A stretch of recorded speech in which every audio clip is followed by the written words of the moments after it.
Escoito moito, non? E leo moito sobre a proteína, pero escoito e leo menos sobre a necesidade da fibra ou tamén dos hidratos de carbono que tamén son necesarios. Exactamente, estamos nun momento moi complexo. Al final, sí que é certo que o marketing dos produtos comerciais está pondo as cousas moi complexas. A fines, estamos nun momento, e sempre foi así, a industria quere vender, Claro. entón aproveitase un pouco do que eles coñecen.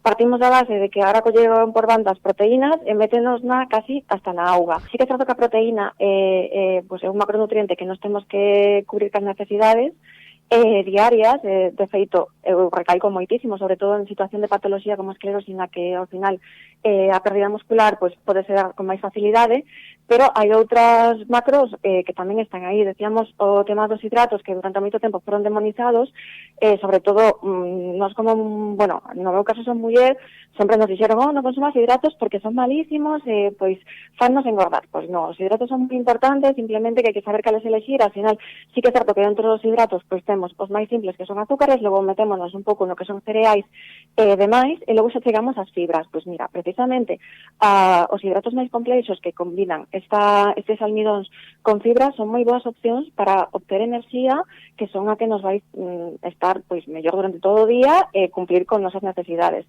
E logo o tema da fibra tamén é un tema moi importante que eu, bueno, tampouco son tan maior, pero eu recordo que cando era máis jovenciña tamén había un boom super grande sobre a fibra nos produtos, sobre todo destinados ao consumo femenino, non se explicaba moi ben sobre el. Pois mira, precisamente, aínda que en ese momento non sei como marketing, a fibra é moi importante. Ao final cumple funcións diversas no noso corpo, entre as que están, pois, a introducción de azúcar en sangre, que nos evitan os picos de glucemia, axudanos co tránsito, que tamén é moi importante.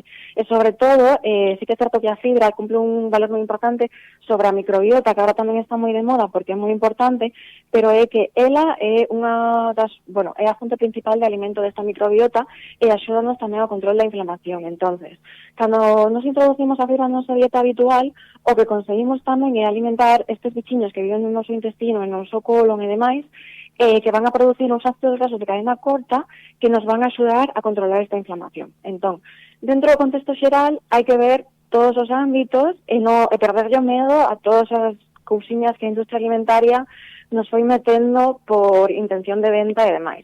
Tamén estaría un pouquiño aquí o tema das graxas, que sempre nos dixeron que eran malísimas. Exacto. Sinceramente son moi necesarias para temas hormonais e demais no corpo. Estaría moi ben comentar que dentro delas, pues, por exemplo, omega 3 ou omega 9 axudanos enormemente coa inflamación. É importante introducirlas na nosa dieta e non olvidarnos delas.